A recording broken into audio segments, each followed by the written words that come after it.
بسم اللہ الرحمن الرحیم۔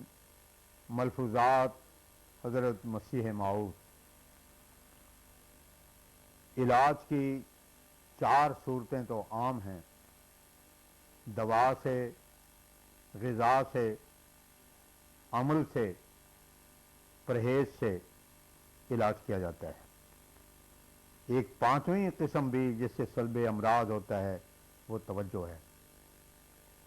حضرت مسیح علیہ السلام اسی توجہ سے سلب امراض کیا کرتے تھے، اور یہ سلب امراض کی قوت مومن اور کافر کا امتیاز نہیں رکھتی، بلکہ اس کے لیے نیک چلن ہونا بھی ضروری نہیں ہے۔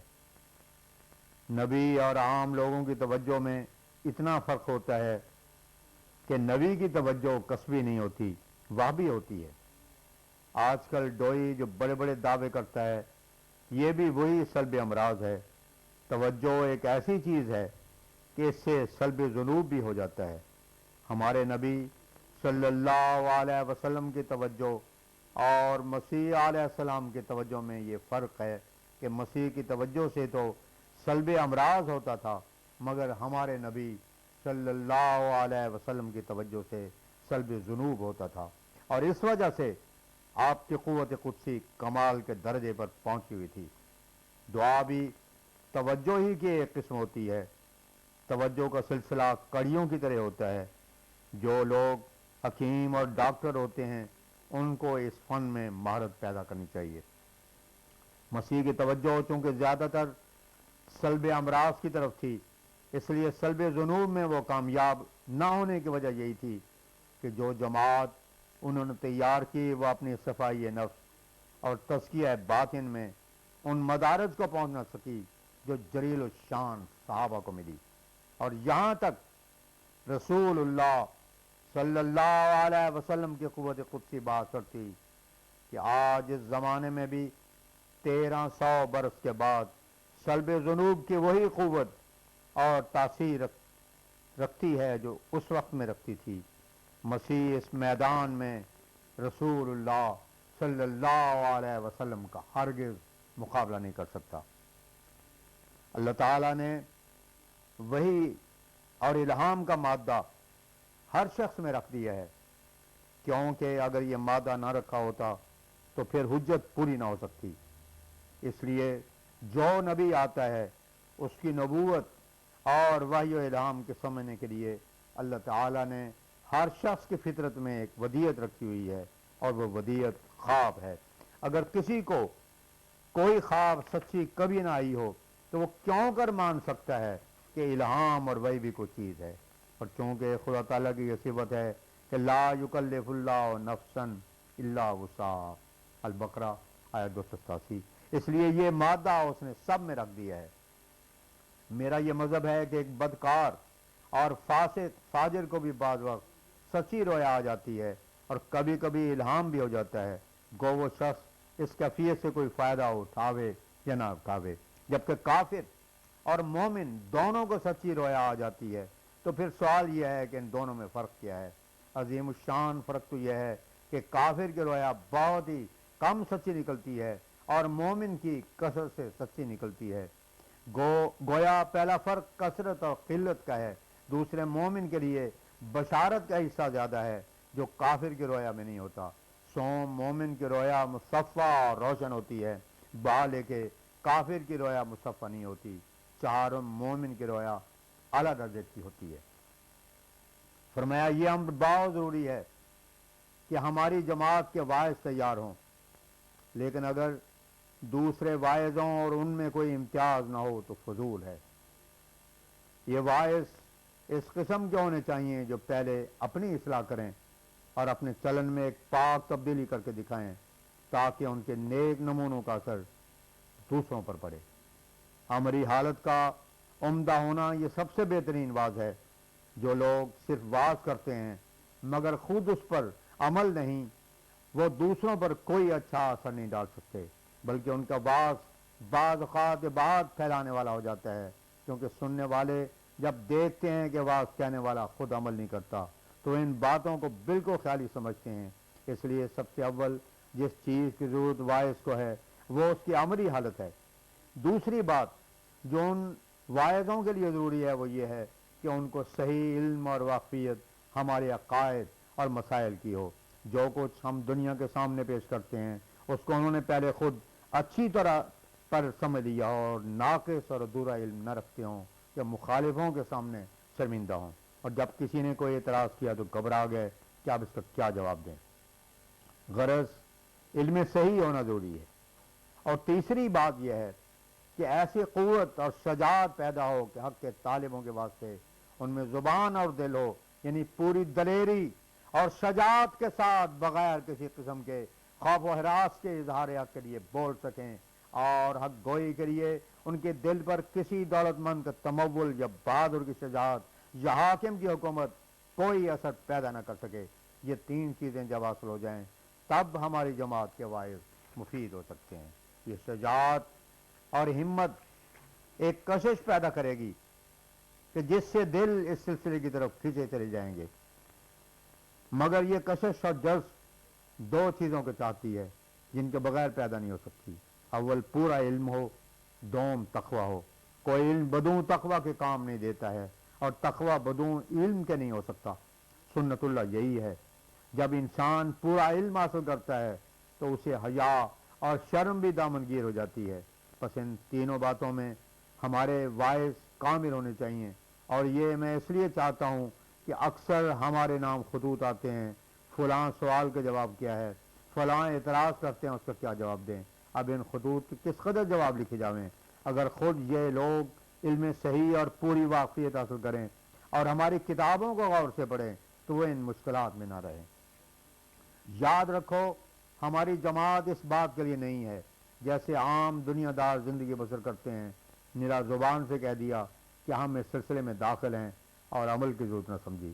جیسے بدقسمتی سے مسلمانوں کا حال ہے کہ پوچھو تو مسلمان ہو تو کہتے ہیں شکر الحمدللہ, مگر نماز نہیں پڑھتے اور شاعر اللہ کی حرمت نہیں کرتے. بس میں تم سے یہ نہیں چاہتا کہ صرف زبان سے اقرار کرو اور عمل سے کچھ نہ دکھاؤ, یہ نکمی حالت ہے. خدا تعالیٰ اس کو پسند نہیں کرتا. اور دنیا کی اس حالت نے ہی تقاضا کیا کہ خدا تعالیٰ نے مجھے اصلاح کے لیے کھڑا کیا ہے. بس اب اگر کوئی میرے ساتھ تعلق رکھ کر بھی اپنی حالت کی اصلاح نہیں کرتا اور عملی قوتوں کو ترقی نہیں دیتا بلکہ زبانی اقرار ہی کو کافی سمجھتا ہے, وہ گویا اپنے عمل سے میری عدم ضرورت پر زور دیتا ہے. پھر تم اگر اپنے عمل سے ثابت کرنا چاہتے ہو کہ میرا آنا بھی سود ہے تو پھر میرے ساتھ تعلق کرنے کا کیا معنی ہے؟ میرے ساتھ تعلق پیدا کرتے ہو تو میری اغراض و مقاصد کو پورا کرو, اور وہ یہی ہیں کہ خدا تعالیٰ کے حضور اپنا اخلاص اور وفاداری دکھاؤ اور قرآن شریف کی تعلیم پر اسی طرح عمل کرو جس طرح رسول اللہ صلی اللہ علیہ وسلم نے کر کے دکھایا اور صحابہ نے کیا. قرآن شریف کے صحیح منشا کو معلوم کرو اور اس پر عمل کرو. خدا تعالیٰ کے حضور اتنی بات کافی نہیں ہو سکتی کہ زبان سے اقرار کر لیا اور عمل میں کوئی روشنی اور سرگرمی نہ پائی جاوے. یاد رکھو, وہ جماعت جو خدا تعالیٰ قائم کرنا چاہتا ہے وہ عمل کے بدوں زندہ نہیں رہ سکتی. یہ وہ عظیم الشان جماعت ہے جس کی تیاری حضرت آدم کے وقت سے شروع ہوئی. کوئی نبی دنیا میں نہیں آیا جس نے اس دعوت کی خبر نہ دی ہو. بس اس کی قدر کرو, اور اس کی قدر یہی ہے کہ آپ اپنے عمل سے ثابت کر کے دکھاؤ کہ اہل حق کا گروہ تم ہی ہو. جو شخص خدا کی طرف سے مامور ہو کر آتا ہے اس کا فرض ہوتا ہے کہ وہ اپنی جماعت کی کمزوری کو دور کرے. سچا عادی کبھی خیال نہیں کر سکتا. اگر کوئی شخص ایسا ہو کہ جس طرز اور چال پر کوئی چلے, خواہ اس کی زندگی اللہ اور اس کے رسول کے حکم کے خلاف ہی ہو, وہ پرواہ نہ کرے تو سمجھ لو کہ وہ خدا کی طرف سے اصلاح کے لیے نہیں آیا بلکہ شیطان اس کا قرین ہے. سچا عادی جو دیکھتا ہے اس کی اصلاح کرتا ہے. ہاں یہ درست ہے کہ وہ کسی کی ذلت اور رسوائی نہیں کرنا چاہتا, مگر مریض کے امراض کو شناخت کر کے ان کا علاج بتاتا ہے. جو لوگ دین کے لیے سچا جوش رکھتے ہیں ان کی عمر بڑھائی جاوے گی, اور حدیثوں میں جو آیا ہے کہ مسیح موعود کے وقت عمریں بڑھا دی جائیں گی, اس کے معنی یہی مجھے سمجھائے گئے ہیں کہ جو لوگ خادم دین ہوں گے ان کی عمریں بڑھائی جائیں گی. جو خادم نہیں ہو سکتا وہ بڈھے بیل کے مانند ہیں کہ مالک جب چاہے اسے ذبح کر ڈالے، اور جو سچے دل سے خادم ہے وہ خدا کا عزیز ٹھہرتا ہے اور اس کی جان لینے میں خدا تعالیٰ کو تردد ہوتا ہے۔ اس لیے فرمایا وَأَمَّا مَا يَنْفَعُ النَّاسَ فَيَمْكُثُ فِي الْأَرْضِ، سورہ رعد آیت 18۔ 26 اگست 1902 شیخ ابو سعید محمد حسین بٹالوی کے خط کا جواب الحکم کی گزشتہ اشاعت میں کسی قدر بسط سے شائع ہو چکا ہے، لیکن اتمام حجت اور نقطہ معرفت کے لیے اتنا اور عرض کرنا ضروری سمجھا ہے کہ حضرت اقدس علیہ الصلوۃ والسلام کے حضور جب وہ خط پڑھا گیا اور اعتراض پیش کیا گیا کہ آپ کیوں آج نہیں کرتے، تو فرمایا کہ میرا پہلا کام خنزیروں کا قتل اور صلیب کی شکست ہے۔ ابھی تو میں خنزیروں کو قتل کر رہا ہوں، بہت سے خنزیر مر چکے ہیں اور بہت سے سخت جان ابھی باقی ہیں، ان سے فرصت اور فراغت تو ہو لے۔ شیخ بٹالوی صاحب اگر انصاف سے کام لیں تو امید ہے یہ لطیف جواب انہیں تسلیم کرنا ہی ہوگا۔ بغیر تاریخ ایک دوست کو دشمنوں نے سخت تکالیف دیں اور ان کی شکایتیں بھی افسران بالادست سے کیں، جس کا نتیجہ یہ ہوا کہ ان کو وہاں سے تبدیل ہونا پڑا۔ انہوں نے اس کے متعلق دعا کے لیے عرض کیا کہ اس سے دشمن خوش ہوں گے، یہ نہیں ہونا چاہیے۔ اس کے متعلق حضور نے جو فرمایا اس کا خلاصہ یہ ہے، فرمایا خدا کے ساتھ روٹھنا نہیں چاہیے، خدا کے ساتھ روٹھنا نہیں چاہیے، اور خدا تعالیٰ کا شکوہ کرنا کہ اس نے ہماری نصرت نہیں کی سخت غلطی ہے۔ مومنوں پر ابتلا آتے ہیں۔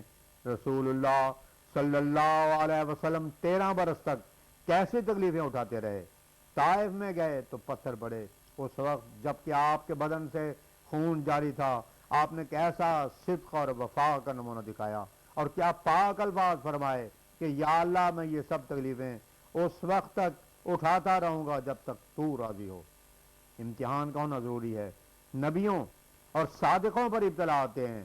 حضرت مسیح کو دیکھو کہ کیسا ابتلا آیا، اہلی علی لما سبقتنی کہنا پڑا، یہودیوں نے پکڑ کر صلیب پر چڑھا دیا۔ غرض مومن کو گھبرانا نہیں چاہیے اور خدا سے روٹھنا نہیں چاہیے۔ اس مضمون پر ایک لمبی تقریر حضرت اقدس نے فرمائی، جس کا خلاصہ آپ ہی کے اشعار میں یہ ہے: صادقاں باشد کہ ایام بلا میں گزارد با محبت با وفا، گر قزارہ عاشق گرد دسیز بو صداں زنجیرہ کز آشنا۔ مولوی غلام حسن صاحب سب رجسٹرار پشاور سے تشریف لائے۔ عند الملاقات حضرت حجت اللہ مسیح موعود نے فرمایا، خدا کا شکر ہے کہ مولوی صاحب باوجود ہمارے سلسلے میں شامل ہونے کے ہر دل عزیز ہیں۔